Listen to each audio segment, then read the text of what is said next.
Hello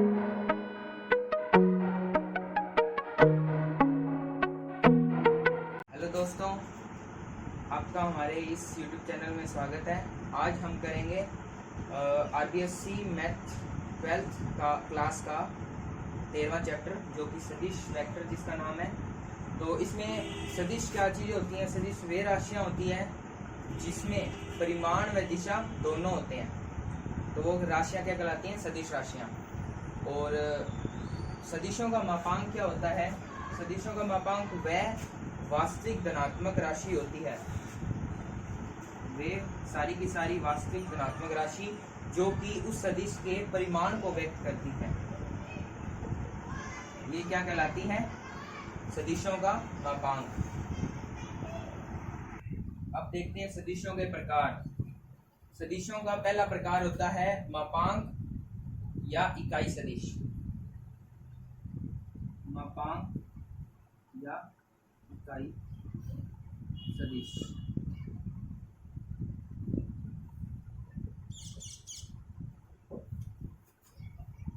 जिस सदिश का मापांक एक इकाई होता है उस सदिश को हम क्या बोलते हैं? मात्रक सदिश। इसे जैसे कि हमारे पास कोई ए सदिश है, इसका इकाई सदिश क्या होगा? A cap. इसके ऊपर एक कैप लगा देंगे, ये क्या कहलाएगा? हमारा मात्रक सदिश। इसका निकालने, इसको ज्ञात करने का जो फॉर्मूला है वो ये है, ए कैप बराबर ए वेक्टर अपॉन मॉड्यूलस ए। ये इसका फॉर्मूला है। दूसरा आता है हमारा शून्य सदिश।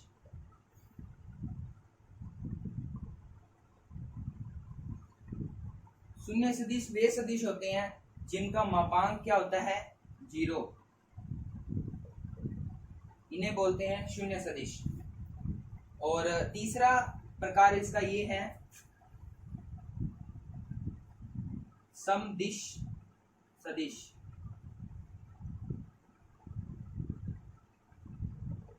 जैसा कि आपको नाम से ही पता लग रहा है कि सम, जिनकी दिशा क्या हो? समान हो, वो क्या कहलाएंगे? समदिश सदिश। तो ये दो वेक्टर है हमारे पास,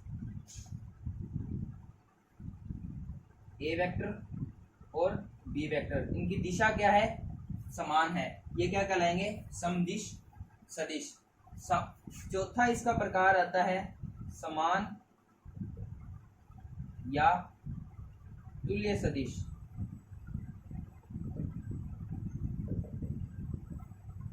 समान या तुल्य सदिश वे सदिश होते हैं जिनका परिमाण और दिशा दोनों बराबर होते हैं, उन्हें हम क्या बोलते हैं? समान या तुल्य सदिश। यहाँ तुल्य से ही हमें पता लग रहा है कि वो एक दूसरे के क्या होंगे? तुल्य, यानी समान होंगे एक दूसरे के साथ। तो कोई दो वेक्टर है, ए वेक्टर एंड बी वेक्टर, इनकी दिशा समान है और इनके जो परिमाण होंगे वो भी क्या होंगे? बराबर होंगे। ये क्या कहलाएंगे? समान या तुल्य सदिश। को अब इसके बाद पांचवा प्रकार ये आता है विपरीत सदिश।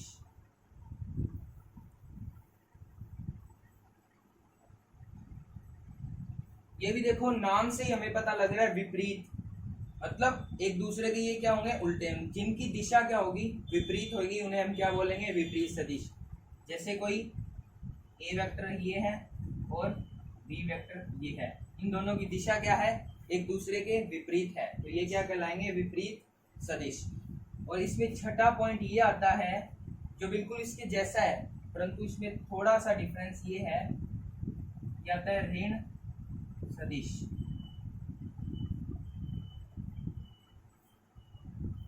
इसमें भी क्या होती है? दिशा तो विपरीत होती है। कोई भी दो वेक्टर लिए हमने, जैसे कोई, इनकी दिशा तो विपरीत है परंतु इनका परिमाण क्या होता है? समान होता है। ये क्या कहलाते हैं? ऋण सदिश। गो अब हमारे पास सातवां प्रकार ये आता है स्थिति सदिश।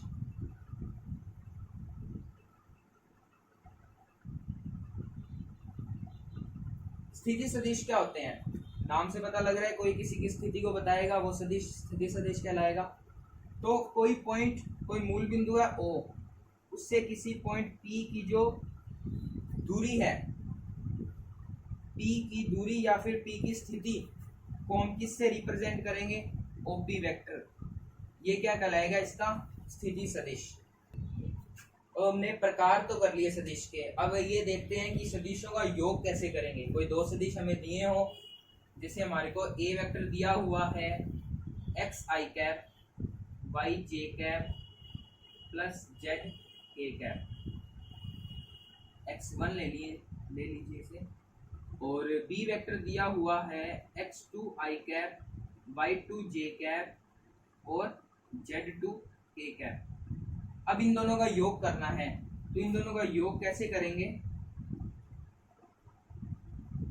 ये इनके क्या कहलाते हैं? घटक। तो समान घटक के जो गुणांक हैं उन दोनों का क्या होगा? योग होगा। तो जैसे आई कैप के जो गुणांक हैं x1 प्लस x2, इनका क्या हो जाएगा? योग। जे कैप के जो गुणांक हैं उनका क्या हो जाएगा? योग। इसी प्रकार के कैप के जो गुणांक हैं z1 प्लस z2, ये क्या होएगा? इनका दो सदिशों का योग। इस प्रकार हम करेंगे। अब हम देखेंगे कि सदिशों का मापांक कैसे ज्ञात करते हैं। मापांक तो हमने समझ लिया कि मापांक होता क्या है। अब इस मापांक को ज्ञात कैसे करेंगे? तो मापांक को ज्ञात हम ऐसे करेंगे, कोई हमारे को ए वेक्टर दिया हुआ है x i cap plus y j cap plus z k cap. तो सिंपल सा फॉर्मूला है इसका मापांक ज्ञात करने का। मापांक A root x square plus y square plus z square.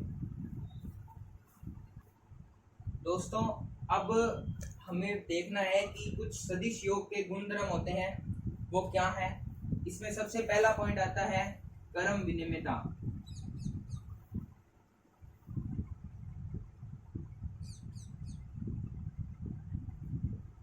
नाम से पता लग रहा है क्रम, कुछ क्रम से रिलेटेड होगा ये गुणधर्म।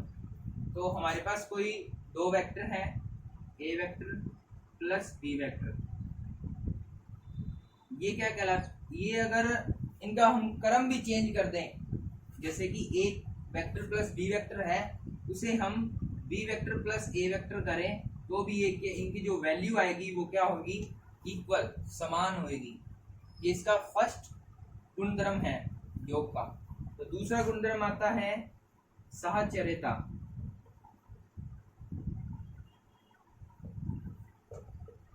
ये क्या कहता है? ये यह कहता है कि अगर कोई तीन वेक्टर का योग किया जाए, तब इन दोनों का एक साथ करो, फिर इसके साथ योग करो, या फिर लास्ट वाले दो का योग करो, फिर पहले वाले वेक्टर का योग करो, तो जो इनकी जो वैल्यू आएगी वो क्या होगी? समान होगी, कोई चेंज नहीं होगा इनमें। बस ये है तत्समक गुणधर्म। तत्समक गुणधर्म वे गुणधर्म होते हैं जो किसी की आइडेंटिटी, किसी की पहचान चेंज नहीं करते, कोई किसी भी प्रकार का परिवर्तन नहीं करते। जैसे कि कोई ए वेक्टर हमने लिया, उसको किसी भी आइडेंटिटी वेक्टर, कोई भी तत्समक वेक्टर से हमने उसे प्लस या योग किया उसका, तो वो क्या करेगा? इसके वैल्यू के अंदर कोई भी चेंज नहीं करेगा। एग्जैक्टली ए वेक्टर का ए वेक्टर हमारे पास वैल्यू इसकी मिलेगी। अब हम देखते हैं कि एक सदिश को अदिश के साथ कैसे गुना करते हैं। तो कोई हमारे पास एक वेक्टर है सदिश, और एक हमने ले लिया लैम्डा, जो कि क्या है? अदिश है। तो उसका गुना कैसे होगा एक दूसरे के साथ?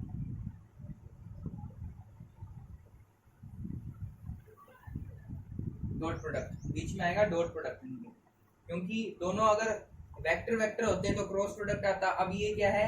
एक स्केलर है और एक वेक्टर है, इसलिए हमने इसमें क्या लगाया? Dot product. कोई हमारे पास, जैसे एग्जांपल लेते हैं, कोई अदिश तो है हमारे पास, लैम्डा बराबर 1 ले लिया, और ए वेक्टर ही पड़ा है, तो लैम्डा बराबर 1 लेने पर ये क्या हो जाएगा? 1 डॉट ए वेक्टर यानी ए वेक्टर। अगर लैम्डा बराबर 2 लें तो ये क्या हो जाएगा 2a वेक्टर।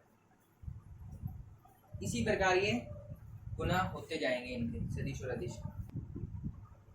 अब हम देखते हैं दो बिंदुओं को मिलाने वाला सदिश। दो बिंदुओं को मिलाने वाले सदिश के लिए सबसे पहले 3D diagram a cap i cap और j कैप।